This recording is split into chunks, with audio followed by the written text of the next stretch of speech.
மாயமான மருத்துவ மாணவன் 4 நாட்களுக்கு பின்பு மீட்கப்பட்ட சடலம். மெத்தனமாக இருந்ததா சுற்றுலாத்துறை? கொடைக்கானல் 5 வீட்டு அருவியில் நடந்தது என்ன?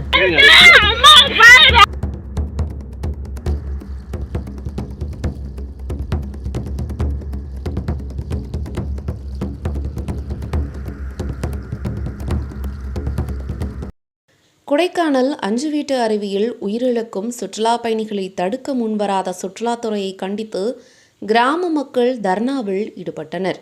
இதன் எதிரொலியாக வருவாய்த்துறை, ஊரக வளர்ச்சித்துறை, சுற்றுலாத்துறை உள்ளிட்ட அரசு அதிகாரிகள் 5 வீட்டு அருவியில் நேரில் சென்று ஆய்வு மேற்கொண்டதோடு மதிப்பீடு தயாரித்து மாவட்ட ஆட்சியர் ஒப்புதலுடன் தடுப்பு வேலிகள் அமைக்கும் பணிகள் விரைவில் தொடங்கும் என அறிவித்துள்ளது.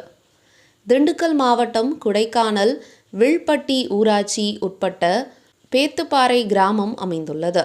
இந்த கிராமத்தில் இயற்கை எழில் கொஞ்சும் விதமாக 5 வீட்டு அருவி அமைந்துள்ளது. இந்த அருவியானது சுமார் 50 அடி ஆழத்தில் தண்ணீர் கொட்டும் அழகு தனிச்சிறப்பாகும். மேலும் இந்த அருவியின் மேல் பகுதியிலிருந்து சுற்றுலா பயணிகள் அருவியின் ஆழத்தை பார்க்காமல் அருவியின் மிக அருகில் செல்வதற்கு சரிவான பாறை பகுதியில் நடந்து சென்று அருவியை பார்த்து வருவது வாடிக்கையாக இருந்து வருகிறது. இந்நிலையில் கடந்த சனிக்கிழமை பொள்ளாச்சியை சேர்ந்த மருத்துவக் கல்லூரி மாணவன் இந்த அருவியில் குளிக்க சென்று மாயமான நிலையில் 4 நாட்கள் மாணவனின் சடலம் பல சிரமங்களுக்கு பின்னர் மீட்கப்பட்டது.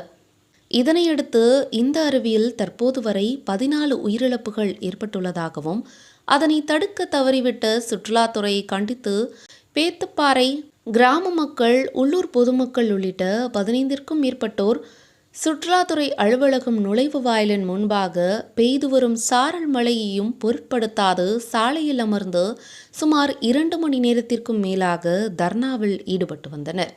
அதன் பின்பு வருவாய்த்துறை சார்பில் சமாதான பேச்சுவார்த்தை நடைபெற்று விரைவில் நடவடிக்கை எடுக்கப்படும் என உறுதியளித்ததை தொடர்ந்து அனைவரும் கலைந்து சென்றனர்.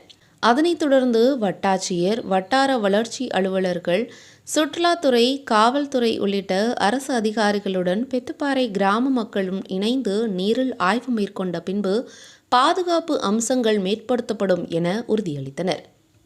தீபாவளி திருநாளை கொண்டாடும் வகையில் மாணவர்கள் சில மருத்துவ மாணவர்கள் வந்ததில் திரு நந்தகுமார் என்பவர் ஒரு எதிர்பாராத விதமாக மரணமடைய நேரிட்டது. இதன் மதிப்பிற்குரிய மாவட்ட ஆட்சித்தலைவர் அவர்கள் உடனடியாக இதை போய் பார்த்து இதற்கு உயிர் பாதிப்பு ஏதும் ஏற்படாத வண்ணம் பாதுகாப்பு வேலி அமைத்திட வேண்டும் என்ற ஒரு உத்தரவினை தொடர்ந்து எங்களுக்கு நேற்று ஆய்வு கூட்டம்லாம் நடத்தியிருந்தாங்க.